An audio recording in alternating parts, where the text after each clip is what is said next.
Hello प्यारे दोस्तों। तो आज के इस वीडियो में हम रासायनिक समीकरण को संतुलित करना सीखेंगे, यानी कि केमिकल इक्वेशंस को कैसे बैलेंस किया जाता है, यही हम आज के इस वीडियो में सीखेंगे।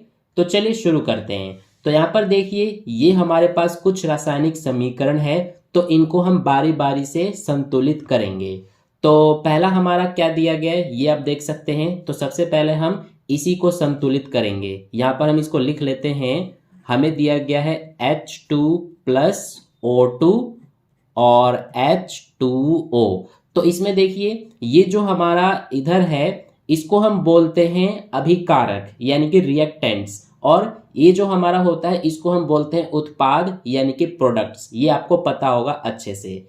तो अब इसको हम संतुलित कैसे करेंगे, यानी कि इसको हम बैलेंस कैसे करते हैं। बैलेंस करने का मतलब क्या है कि जो हमारा ये समीकरण दिया गया है इसमें दोनों तरफ जितने भी एलिमेंट्स हैं उनके जो एटम्स हैं यानी कि जो परमाणु हैं वो हमारे बराबर होने चाहिए। तो यहाँ पर सबसे पहले ये जो हमारा अभिकारक है इसमें पहला एलिमेंट है ये हाइड्रोजन।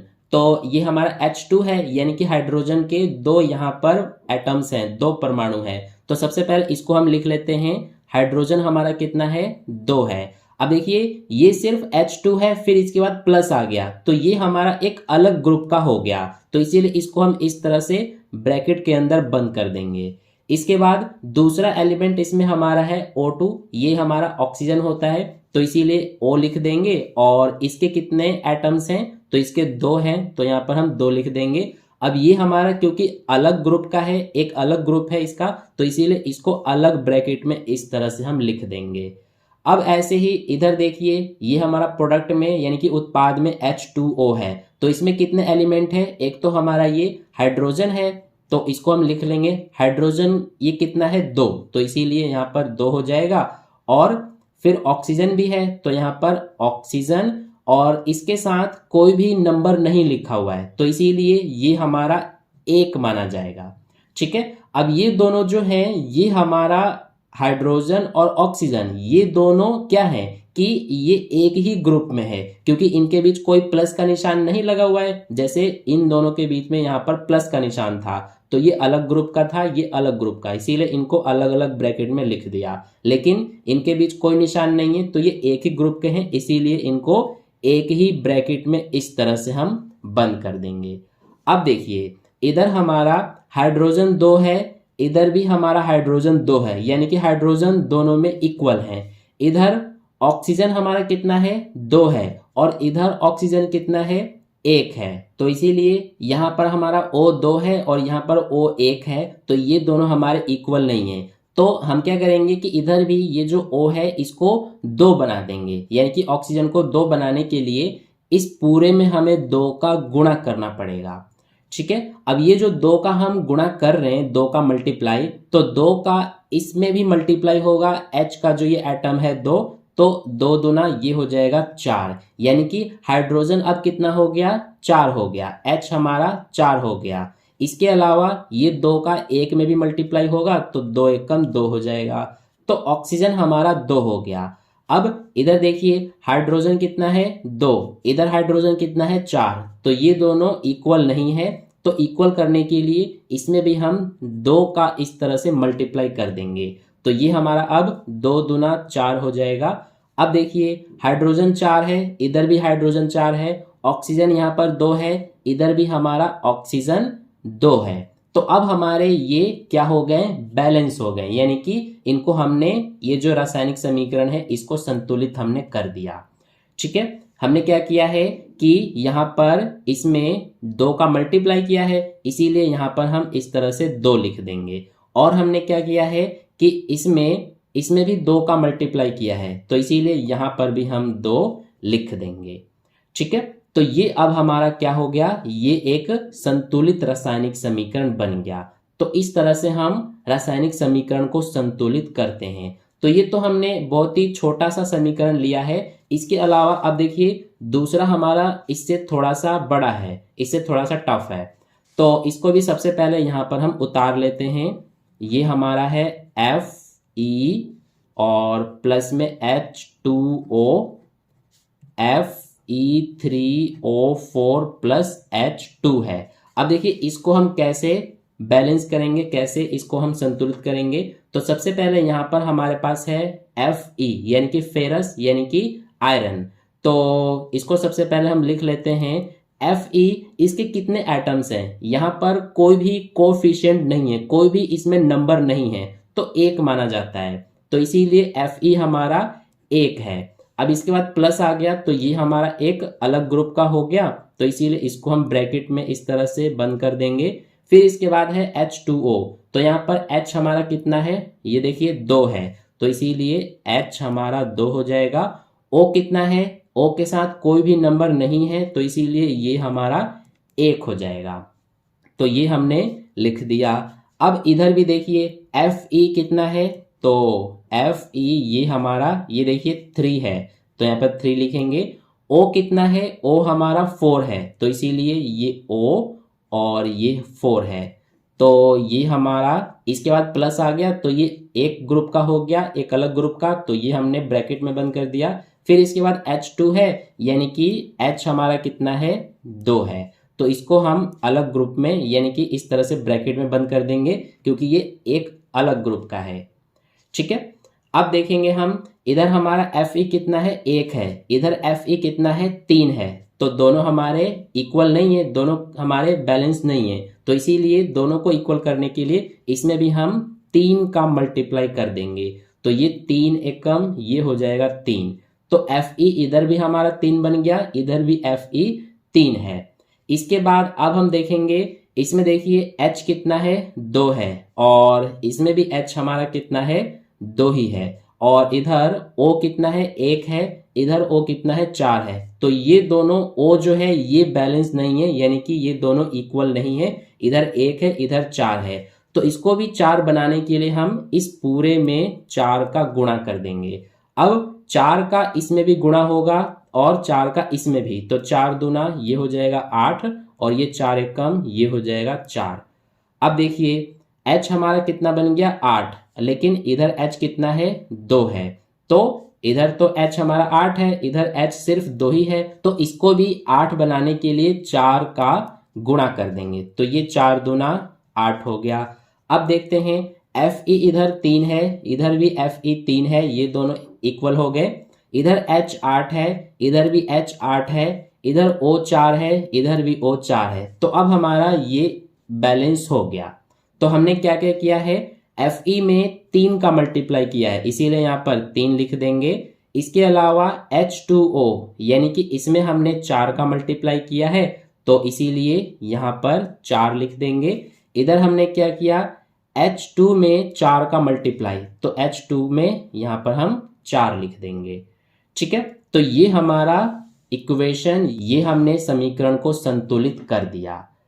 ठीक है, अब इसके बाद अगला हमारा है, ये देखिए सी पार्ट, तो इस बी पार्ट से भी थोड़ा सा टफ ये सी पार्ट है, तो चलिए अब इसको भी हम करते हैं। सबसे पहले हम इसको यहाँ पर उतार लेते हैं। हमें दिया गया है NaOH प्लस H2SO4 और Na2SO4 प्लस H2O।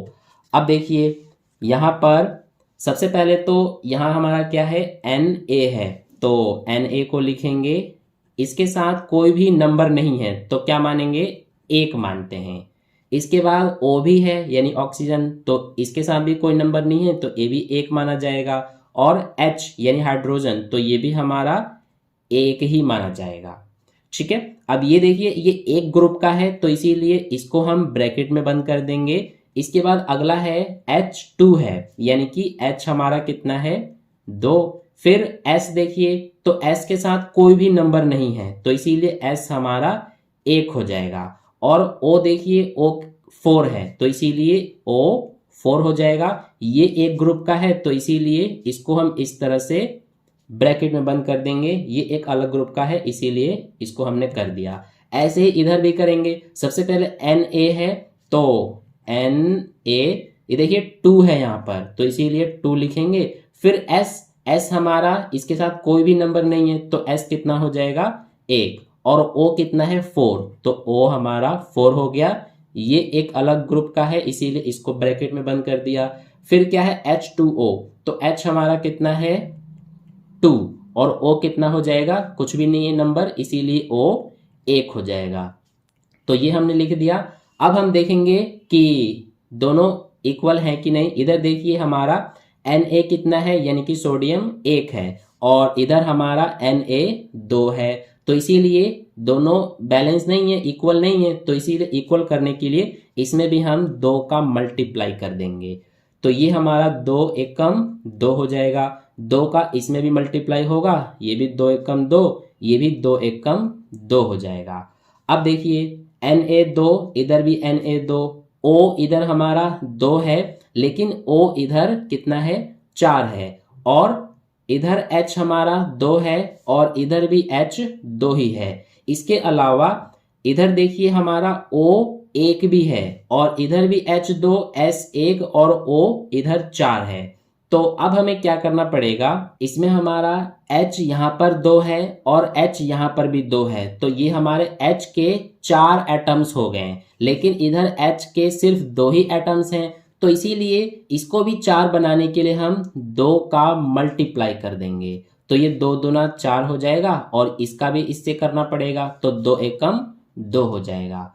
अब देखते हैं Na2, इधर भी Na2, O2 है इधर, और इधर O4, और इसके अलावा O2 ये रहा, यानी ऑक्सीजन के 2 और ये ऑक्सीजन के 4, तो ये टोटल ऑक्सीजन के 6 एटम्स हो गए। इधर देखिए ऑक्सीजन के 4 और ये ऑक्सीजन के 2, तो ये भी हमारे 6 हो गए, यानी कि O हमारे दोनों तरफ बैलेंस हो गए। इसके अलावा H हाइड्रोजन इधर 2 है और ये हाइड्रोजन 2, तो ये हमारे टोटल 4 हो गए। इधर भी हाइड्रोजन 4 है, S इधर 1 है, इधर भी S 1 है, तो इस तरह से हमारा ये पूरा बैलेंस हो गया। हमने क्या किया, NaOH में 2 का मल्टीप्लाई किया, तो यहाँ पर 2 आ जाएगा, और इधर H2O में हमने 2 का किया है मल्टीप्लाई, तो यहाँ पर भी 2 आ जाएगा। तो ये हमारा इक्वेशन बैलेंस हो गया, ये हमने समीकरण को संतुलित कर दिया। ठीक है, तो ये हमारा हो गया सी पार्ट। इसके बाद एक और हमारा रह गया ये लास्ट डी पार्ट, तो चलिए अब इसको भी करते हैं। तो फोर्थ पार्ट में हमें ये समीकरण दिया है, तो सबसे पहले इसमें देखिए H है, तो यहाँ पर हम H लिखेंगे। अब इसके कितने एटम्स हैं, इसके 1 माने जाएंगे। इसके बाद N भी है, तो N का भी कितना एटम माना जाएगा, 1 ही माना जाएगा। इसके बाद O3 है, यानी कि O हमारा कितना है 3, तो ये हमारा एक ग्रुप का है, इसीलिए इसको ब्रैकेट में बंद कर देंगे। इसके बाद अगला है CaOH का होल ट्वाइस, तो यहाँ पर सबसे पहले Ca है, तो इसका Ca का कितना हो जाएगा एटम, तो 1 माना जाएगा, क्योंकि इसके साथ कोई नंबर नहीं है। इसके बाद OH का होल ट्वाइस है, यानी कि O का भी ये 2 एटम माना जाएगा और H का भी 2 माना जाएगा, तो इसीलिए O हमारा 2 और H भी कितना है 2 है, तो ये हमारा एक अलग ग्रुप का है, इसीलिए इसको ब्रैकेट में करेंगे। ऐसे ही इधर भी देखिए, सबसे पहले Ca है, तो Ca यानी कैल्शियम, तो ये हमारा कितना हो जाएगा 1। इसके बाद N का देखिए NO3 का होल ट्वाइस है यहाँ पर, क्योंकि NO3 के ऊपर इस तरह से ब्रैकेट लगा है और ये 2 बाहर है, इसीलिए N हमारा 2 हो जाएगा, तो N 2 हो गया। इसके बाद O देखिए, O का सबसे पहले यहाँ पर 3 है, और ये हमारा बाहर भी ब्रैकेट के 2 है, तो इसीलिए 3 और 2 दोनों का मल्टीप्लाई 3 दूना 6, यानी कि O कितना हो जाएगा 6, तो ये हमारा हो गया, इसको हम ब्रैकेट में करेंगे। इसके बाद H2O है, तो H हमारा कितना है इसमें 2 इस वाले में, और O कितना है, O के साथ कोई नंबर नहीं है, तो 1, तो ये हमारा हो गया इस तरह से। अब देखेंगे इधर देखिए हाइड्रोजन कितना है 1, और इधर हमारा है 2, लेकिन यहां पर भी हमारा H2 है। ठीक है, इसके बाद आय का देखते हैं, इसको हम बाद में कर लेंगे, पहले एक बार ये देखते हैं N इधर हमारा 1 है, इधर N देखिए 2 है, तो इधर 2 है, इधर 1 ही है, तो इसीलिए दोनों को बैलेंस करने के लिए हम इसमें 2 का मल्टीप्लाई कर देंगे, तो ये 2 एकम 2 हो जाएगा, ये 2 एकम 2, और ये 2 तिया 6 हो जाएगा। तो अब देखिए हाइड्रोजन इधर 2 हो गया, N हमारा ये भी 2 हो गया और O जो है ये 6 हो गया। ठीक है, तो H इधर 2 है, इधर देखिए यहाँ पर भी हमारा H 2 है, N 2 है, N इधर भी 2 है, O 6 है और इधर भी ये O 6 है। इसके बाद Ca 1, इधर भी Ca 1, इधर O 2 है और इधर देखिए ये O 1 है सिर्फ। तो ये हमारे बैलेंस नहीं है, तो इसको बैलेंस करने के लिए इसमें भी हम 2 का मल्टीप्लाई कर देंगे, तो ये 2 दूना 4 हो जाएगा और ये 2 एकम 2 हो जाएगा। अब देखिए H इधर 2 और इधर हमारा H 4 है, लेकिन ये H 2 और ये H 2, तो ये भी हमारे कितने हो गए, H के 4 एटम्स हो गए, इधर भी H के 4 ही हैं, तो H हमारा बैलेंस हो गया। N इधर 2 है, इधर भी N 2 है, O 6 है और ये O 2 है, तो ये हमारा O के 8 एटम्स हो गए, इधर भी O 6 और O 2, इधर भी 8 हो गए, तो ये भी हमारा बैलेंस हो गया। इसके अलावा Ca 1, इधर भी Ca 1 है कैल्शियम और बाकी सब तो हमारा हो गया। तो इस तरह से ये भी हमारा बैलेंस हो गया। हमने क्या किया, HNO3 में 2 का मल्टीप्लाई किया तो यहाँ पर 2 लिख देंगे और H2O में हमने 2 का किया तो यहाँ पर 2 आ जाएगा। तो ये हमारा हो गया रासायनिक समीकरण संतुलित। ठीक है, तो इस तरह से हम केमिकल इक्वेशंस को बैलेंस करते हैं। आई होप आपको अच्छे समझ में आ गया। तो वीडियो को लाइक कर देना, अपने दोस्तों के साथ भी शेयर कर देना और चैनल को आपने सब्सक्राइब नहीं किया तो सब्सक्राइब करके बेल आइकन प्रेस कर लेना ताकि अगली वीडियो अपलोड करते ही सबसे पहले आप तक पहुंच जाए। तो मिलते हैं अगली वीडियो में।